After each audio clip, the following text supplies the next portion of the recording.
অন্ধকারে চাঁদ হারালো,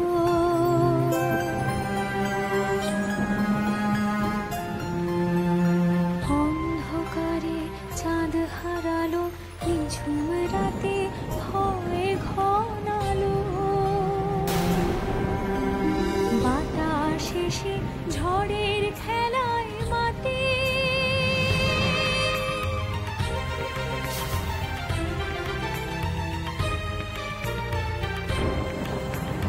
বাতাস এসে ঝড়ের খেলায় মাতে, পরাণ যে মা কাঁপছে দেখো ভয়ের হাত ছানিতে, ভয়ের হাত ছানিতে।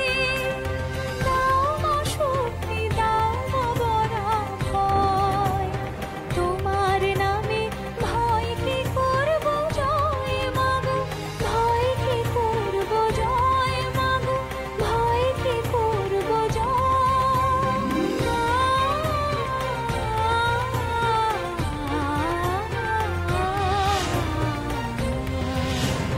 সর্বনাশে নাশ করব মা, অভয় দায়িনী মা, আমার বিপদ তারিণী মা, তোমার রাঙা চরণ তলে ঠাঁই কি দেবে না, ঠাঁই কি দেবে না, আমায় ঠাঁই কি দেবে না, মাগো ঠাঁই কি দেবে না। চুপ করো।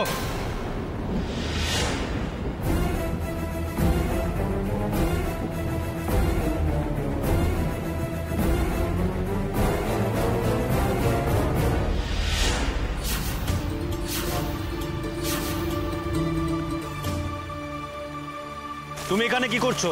তোমাকে তো বলা হয়েছে এখান থেকে চলে যেতে, তাই না? তখন তুমি নিজেই বড় মুখে বললে যে এই বাড়ি থেকে চলে যাবে, তাহলে এখন এখানে বসে কি করছো তুমি? চলেই তো এসেছি, আমি তো বাড়ির ভেতরে নেই, এখানেও বসতে পারবো না। না, পারবে না। তুমি এখানে বসে থেকে যদি তোমার কোনো বিপদ হয় তাহলে তার দোষ কার ওপর পড়বে? আমাদের ওপর পড়বে। এমনিতে অনেক অনেক বিপদ আমাদের ফেলেছো, প্লিজ আর বিপদ আমাদের ফেলো না। বিপদ যে আমার নয়, বিপদ যে আপনার, তাই তো আমি এই তল্লাট ছেড়ে যেতে পারছি না। চুপ করো, একদম চুপ করো।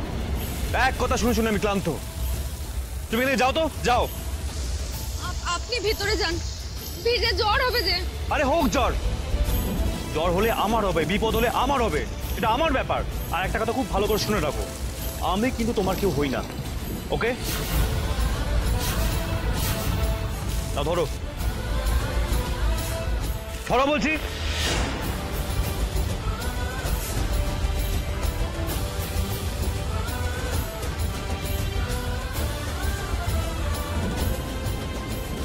সত্যি আপনি আমার কেউ হন না? তাহলে আমার জন্য ছাতা আনলেন কেন?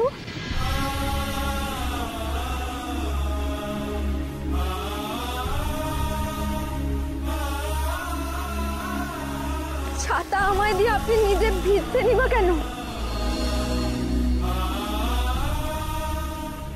চুপ করো, একদম চুপ করো, একটা কথা বলবে না তুমি। তুমি রাতটুকু এখানে কাটিয়ে দাও, সকালবেলা এখান থেকে চলে যাবে। সকালবেলা উঠে আমি তোমার মুখ দেখতে চাই না।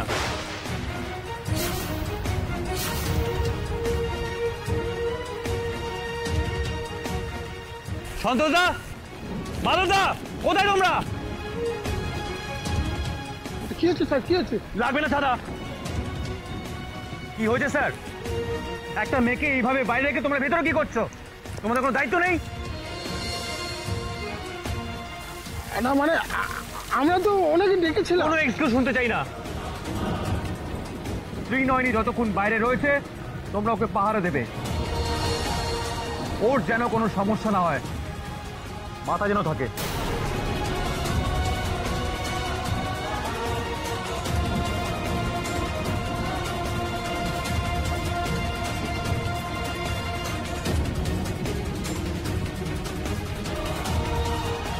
উনি তো আমাকে সহ্যই করতে পারেন না, তাহলে আমার কথা ভেবে ওনাদের বকলেন কেন?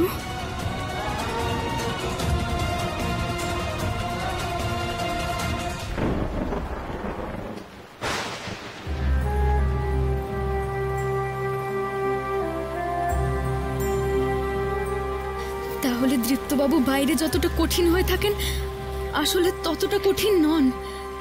আচ্ছা, আমাকে যে ছাতাটা দিয়ে চলে গেলেন উনিও তো আমার মতোই ভিজে গেলেন। যা,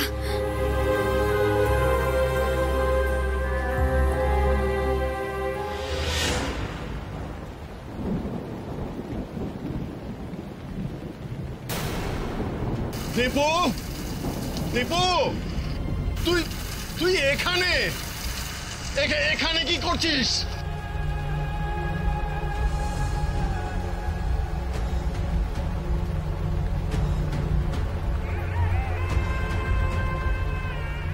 আর যে পারছি না বসে থাকতে। এত কষ্ট হচ্ছে কেন?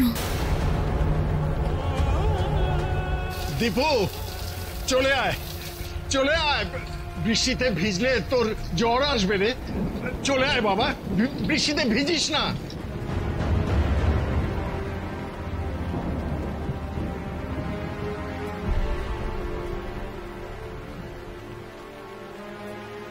বাবা, তুমি মাকে স্বপ্নে দেখো? হঠাৎ এ কথা?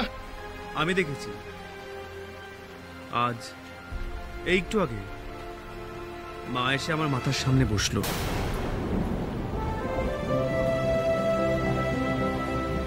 স্বপ্নে তো মানুষ তাকেই দেখে যার কথা ভাবে। দীপু তার মানে এখনো কল্পনাকে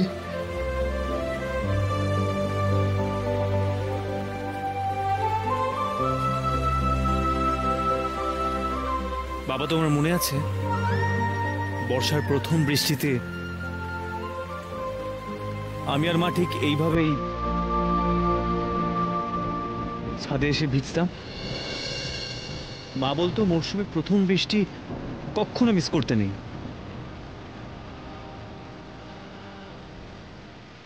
আমরা কত হই হুল্লোড় করতাম, আর তুমিও ঠিক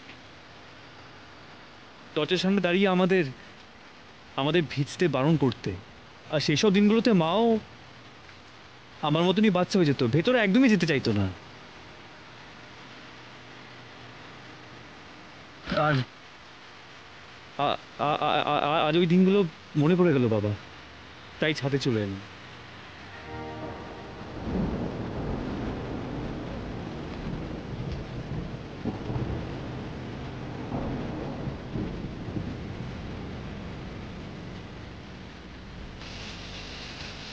বাবা, বাবা, তুমি বৃষ্টিতে এইভাবে ভিজো না। তুমি পরে যাও, তোমার শরীর খারাপ করবে। যাও।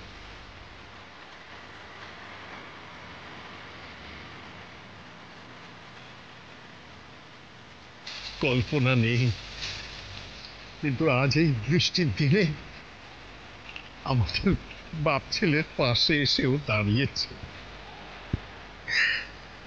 দীপু, তুই আর তোর মা তো ভিজছিস, আমাকেও একটু তোদের সঙ্গে ভিজতে দে।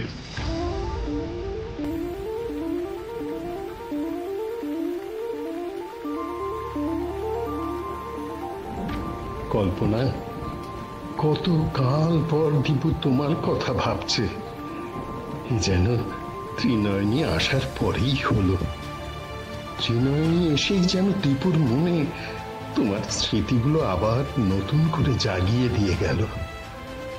আমিও বুঝতে পারলাম সংযুক্তা এখনো ওর কোমল মনটাকে পুরোপুরি মেরে ফেলতে পারেনি। তাহলে এইভাবেই কি একদিন দীপু ত্রিনয়নীকেও মনে করবে কল্পনা, ফিরিয়ে আনবে ওকে নিজের জীবনে?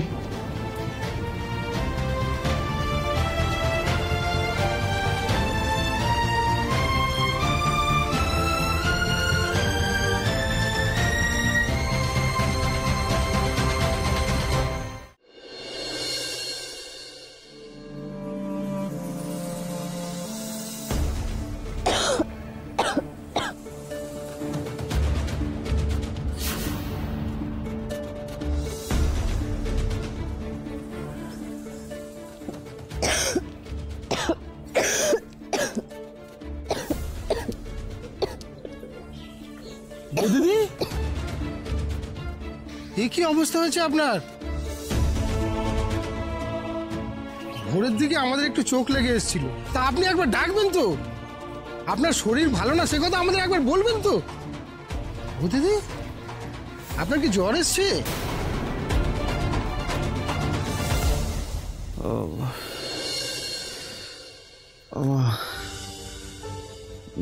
মাগো, মাথাটা যে যন্ত্রণা ছিঁড়ে যাচ্ছে। দাদা ভাই, কি কি হয়েছে গো তোমার?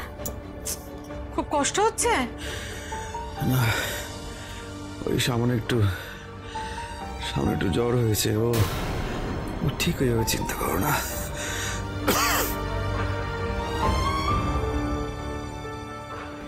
না না, আমি ঠিক আছে। তো তোমরা আমার জন্য বেজনি তো? আপনি এই অবস্থায় এখনো আমাদের কথা ভাবছেন? কি আপনি থরথর করে কাঁপছেন তো? কি করা যায় বলতো? আপনি তো আর ভেতরে যাবেন না, আমাদেরই কিছু একটা ব্যবস্থা করতে হবে। এই যা তো দেখতো, এই কোনো কাঠকুটো এসব পাস কিনা, একটু আগুন জ্বালাবার ব্যবস্থা করতে হবে।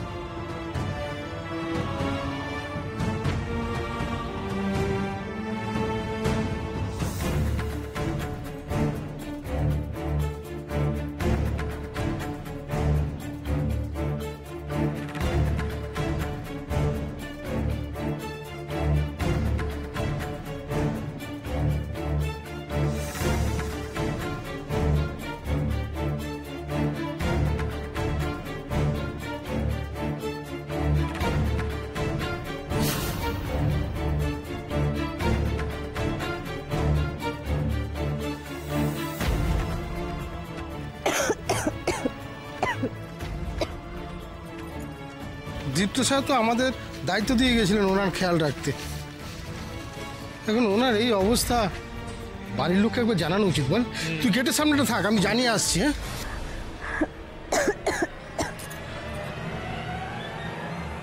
এ কি গো, গা তো বেশ গরম দেখছি, ভালোই জ্বর বাঁধিয়েছ। বুঝতে পেরেছি, তুমি নিশ্চয়ই চুরি করে ফ্রিজ থেকে ঠান্ডা জল খেয়েছো, তাই না? আচ্ছা দাঁড়াও, আমি ওষুধ নিয়ে আসছি। না না, কিছু লাগবে না, আমি ঠিক হয়ে যাবো। কিছু ওষুধ কিছু লাগবে না। ঠিক বলছো? ওষুধ লাগবে না? কিছু লাগবে না। রঙ্গনা শুধু একটাই রিকোয়েস্ট, তুমি মাকে কিছু জানিও না, কেমন? নাহলে মা খুব টেনশন করবে। আচ্ছা ঠিক আছে, বলছি তুমি সাবধানে থেকো। হ্যাঁ, আমি যাচ্ছি, আবার এসে দেখে যাব।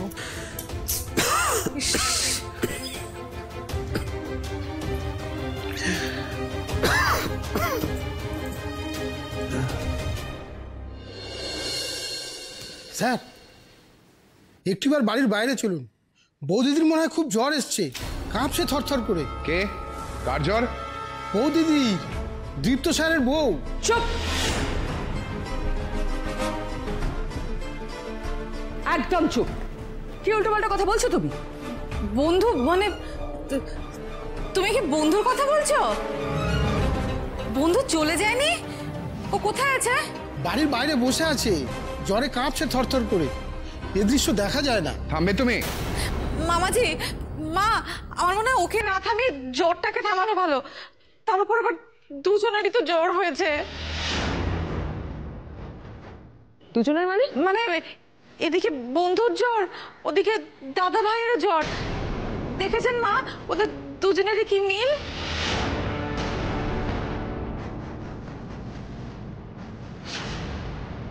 এই যা, দাদা ভাই তো ওর জ্বরের কথা মাকে বলতে বারণ করেছিল। দীপুর আবার জ্বর এলো কখন? জ্বর আসবে না?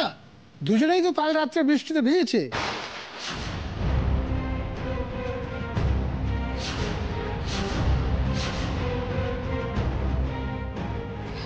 মা, আমি বন্ধুর কাছে যাচ্ছি।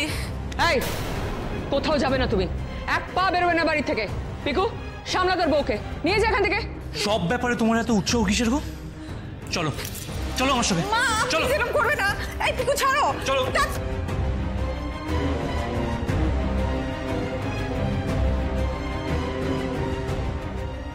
দিদি, দুজনে বৃষ্টিতে ভিজেছিল মানে? দীপু কি কাল রাতে মেয়েটার কাছে গেছিল? সেরকম তো মনে হচ্ছে। দিদি, ওকে বাড়ির বাইরে আর থাকতে দেওয়া যাবে না। চল, ওকে তাড়াতে হবে। Let's go.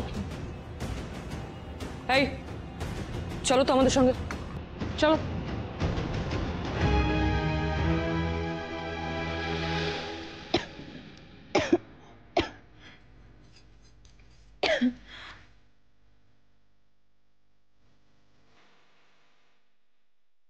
দাঁড়াও দাঁড়াও দাঁড়াও দাঁড়াও।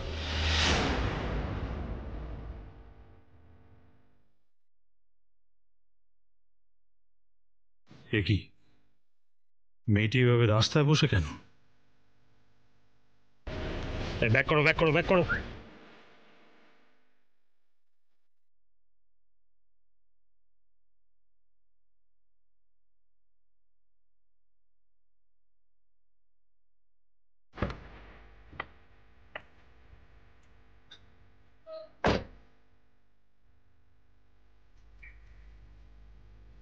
এই যে শুনছেন, কি হলো শুনছেন?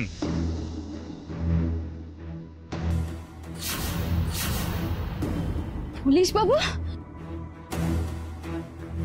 এখানে আপনি কি করছেন? এভাবে বাইরে বসে আছেন কেন? হ্যাঁ, বাড়ির লোকেরা কি আপনাকে বার করে দিয়েছে নাকি? আশ্চর্য তো।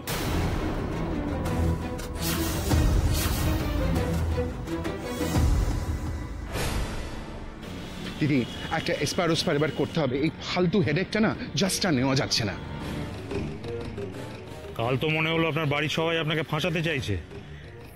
ঠিক কি হয়েছে বলুন তো, আপনি আমাকে বলতে পারেন, বলুন। ওরা কি আপনার উপর কোনো জোর খাটিয়েছে? হ্যাঁ, আপনি বলুন, জোর খাটালে বলুন। এইভাবে কোনো মহিলাকে বাড়ি থেকে বার করে দেওয়া যায় না, এটা ইল্লিগাল। আরে শুনুন, আপনার যদি ওদের বিরুদ্ধে কোনো অভিযোগ থাকে আপনি জানাতে পারেন, তাহলে সেই মতো ব্যবস্থা নেওয়া হবে। ঠিক বলেছিস ফিকি, আজ একটা ব্যবস্থা করতেই হবে। যদি এখনো দেখি না গেটের বাইরে ওখানে বসে আছে, ওর কপালে দুঃখ আছে, টেনে হিসেবে চত্বর থেকেই বার করবো ওকে আজকে। আরে আপনি ভয় পাচ্ছেন কেন? ভয়ের কিচ্ছু নেই, ভয় পাবেন না। আপনি আমাকে বলুন তো, ওনারা কি আপনাকে জোর করে বাড়ি থেকে বার করে দিয়েছে?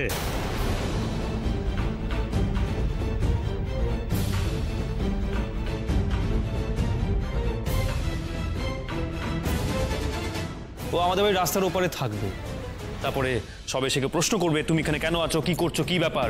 তখন ও পাড়ার লোককে সব সাজানো কথাগুলো বলবে, আর আমাদের ফেস লস হবে।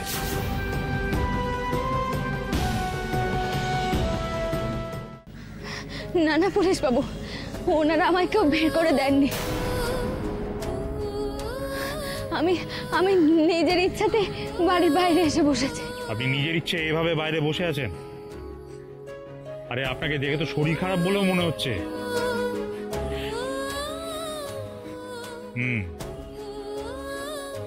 বুঝলাম।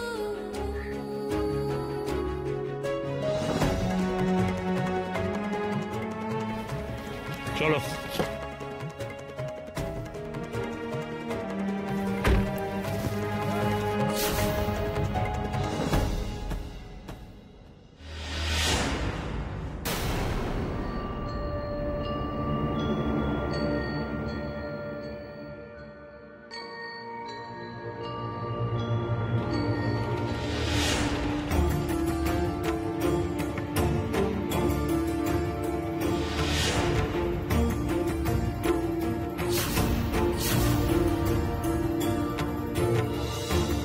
সর্বনেশ, এ আমি কি দেখলাম?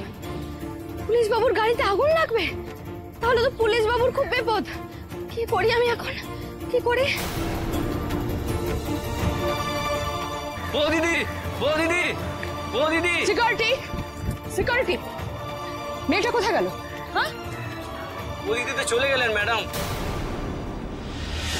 দীপ্ত স্যার বারবার বলেছিলেন ওনার খেয়াল রাখতে, একটু চোখের আড়াল হয়েছে কি। ছি ছি ছি ছি। বৌদিদি এই শরীর নিয়ে কোথায় গেলেন? দীপ্ত স্যার জানতে পারলে খুব বিরক্ত হবেন। হোয়াট? তৃপ্ত বলেছে ওই মেয়েটার খেয়াল রাখতে?